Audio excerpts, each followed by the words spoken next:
Hello guys, welcome back to my channel. Nasigidi ngahai thongbani siji ngahai khara leijare aduga sidana tilhau chanam loina semba loijare haji thongba hawrasi khang thangale chathau heirabani chathau mun bangai minarasi guys ngahak mun bangai dole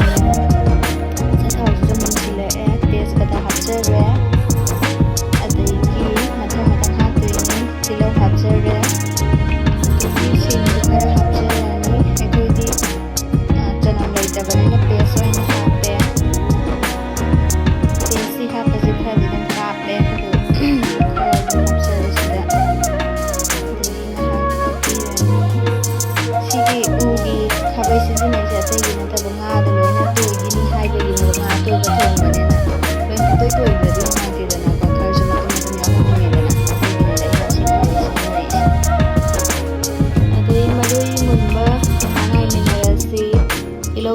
फजन मुल्लगा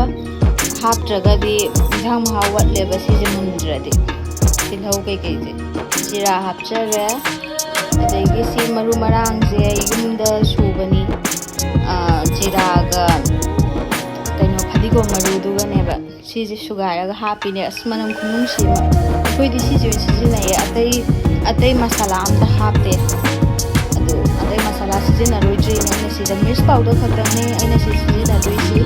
हाइदि युमगी हजिकी Maru मरांगदो सिसिना लोइना मेनगिबा हाइतारे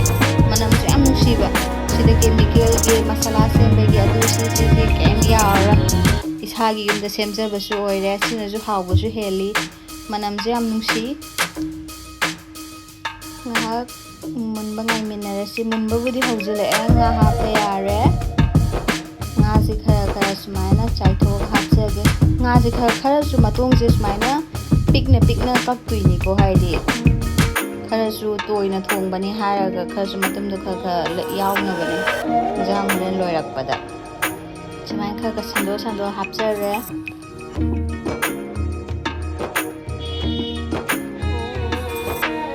got piramba aduga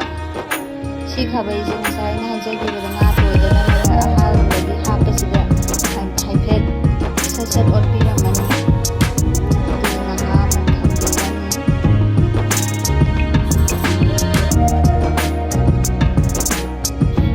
aduga khangi thau jagi nga jagi akoi bada loina thongna bon simana haiphet to piramo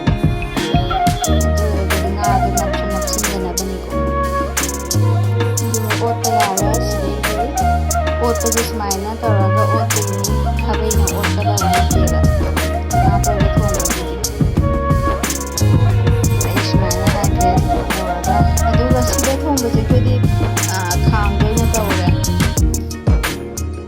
अदुगा ना थोंबजे कोरफु गुंबा सिदा थोंबन हेलेबा थोंबजे अदुगा हाइदि तोइसु आपन तोइसु तोइदना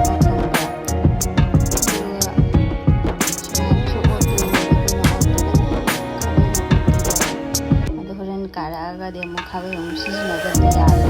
adana sijina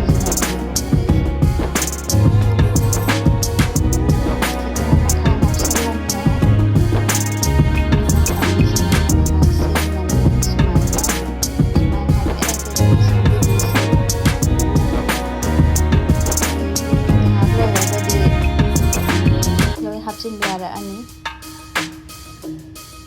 टमाटर हापचरे खामेन Simba सिदा हापचरे मादो खगा कासिलंबा इसे अकावा मारगा कनतैसे हापसिलंबदो अदु सिंदि मही हापचरे मही जे असाबा ओइना तौइको guys इसिंग असाबना मही हापजि इंसांग महाव हेंगले अयिंबना हापदि इंसांग जे महाव अदु वाथैयेबा सिदैदि लोइना मथां नुम हापखिबे यारे आलू हापखिबे यारे अदुगा थुम मोरग लोइना हापचरदोइनि मही हापबनिना आलू से खा चावना दम तौजरे सिदा सिसिना हरिबोनी अदेगी येंगम हापतेजी येंगम से इसिना साबगा थिलगा हापचरिने अदेगे हापते सिदा सिसे हापचरिने अदे सामरो हापचरि से सामरो को दका बोन तौजरे फ्रेश दिलाइtra सिसिदा मिस पाउडर के हापखिबे आया मचू खरा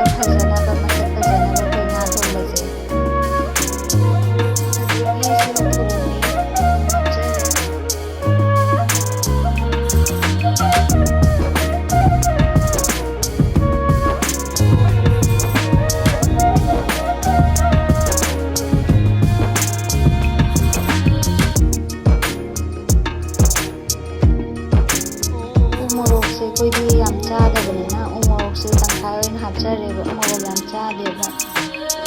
ꯑꯗꯨꯅ ꯀꯅꯥꯒꯨꯝꯕꯗꯤ ꯑꯃ ꯑꯗꯨꯃꯥꯏꯅ ꯍꯥꯞꯄꯁꯨ ꯑꯗꯨꯝ ꯀꯥꯏꯗꯦꯀꯣ ꯁꯤꯗ ꯑꯩꯅ ꯍꯥꯞꯆꯗꯣꯏꯁꯦ ꯍꯤꯡꯅꯤ ꯍꯤꯡꯁꯤꯅ ꯉꯥꯍꯩ ꯊꯣꯡꯕꯒꯤ ꯃꯅꯝꯗꯣ ꯑꯗꯨ ꯍꯥꯞꯇꯣꯏꯅꯦꯕ ꯉꯥꯍꯩꯒꯤ ꯃꯅꯝ ꯑꯃ ꯂꯩꯌꯦꯕ ꯑꯇꯩ ꯉꯥꯒ ꯃꯥꯟꯅꯗꯦꯕ ꯑꯗꯨꯅ ꯍꯤꯡ ꯈꯔ ꯑꯗꯨꯝ ꯐꯖꯅ ꯍꯥꯞꯄꯤꯔꯅꯤ ꯑꯗꯨꯒ ꯉꯥꯏꯍꯥꯛ ꯑꯃꯨꯛ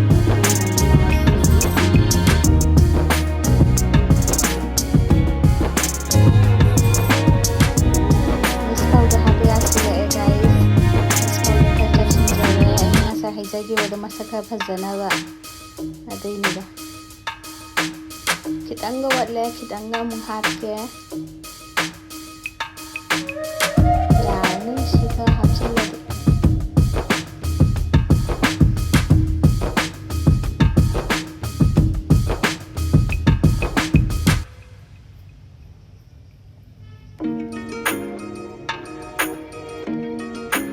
harum sawalasu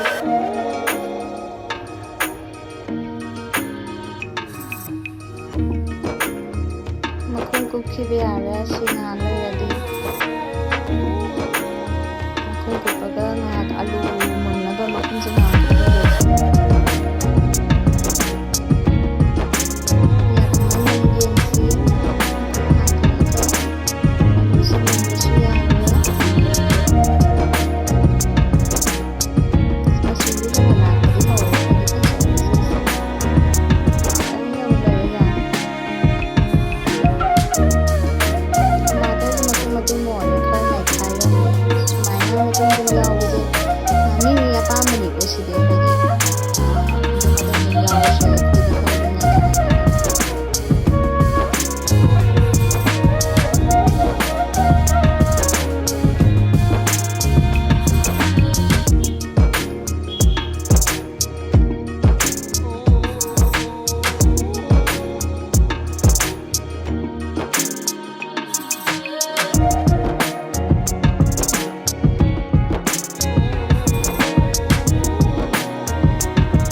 khara munba watliba male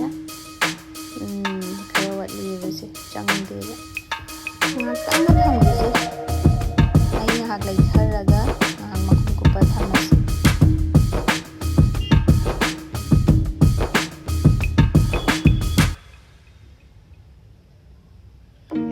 aduga nakala moromda thau yeinaba sida semjare ꯏꯟꯖꯥꯡ ꯊꯣꯡꯕ ꯉꯥ ꯊꯣꯡꯕ ꯂꯣꯏꯔꯝꯗꯥꯏꯁꯤꯗ ꯁꯣꯛ ꯇꯧꯕꯒꯤ ꯑꯃꯨꯛ ꯑꯔꯣꯏꯕꯒꯤ ꯁꯤ ꯍꯥꯞꯄꯝꯃꯗꯤ ꯁꯤꯅ ꯍꯦꯟꯅ ꯑꯃꯨꯛ ꯍꯥꯎꯗꯣꯏꯅꯦꯕ ꯅꯥꯀꯨꯞꯄꯤ ꯂꯩꯔꯒꯗꯤ ꯅꯥꯀꯨꯞꯄꯤꯒꯤ ꯂꯩꯔꯗꯤ ꯌꯥꯝ ꯍꯥꯎꯋꯦ ꯁꯨꯃꯥꯏꯅ ꯖꯤꯔꯥꯒ ꯅꯥꯀꯨꯞꯄꯤ ꯇꯧꯔꯒꯀꯣ ꯌꯥꯝ ꯍꯥꯎꯋꯦ ꯑꯗꯨꯗꯤ ꯅꯥꯀꯨꯞꯄꯤ ꯂꯩꯇ꯭ꯔꯕꯅꯤꯅ ꯑꯗꯨꯝ ꯁꯤ ꯖꯤꯔꯥ ꯍꯥꯞꯆꯔꯕꯅꯤ ꯑꯗꯨꯒ ꯉꯁꯥꯏꯒꯤ ꯑꯩꯈꯣꯏꯒꯤ ꯃꯔꯨ ꯃꯔꯥꯡꯗꯣ ꯑꯗꯨꯁꯨ ꯍꯥꯞꯆꯔꯦ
ꯍꯥꯎꯔꯅꯤ ꯉꯥ ꯊꯣꯡꯕꯁꯦ sida lazy. Thank you guys for watching my video. Please subscribe my channel and do likes and comment.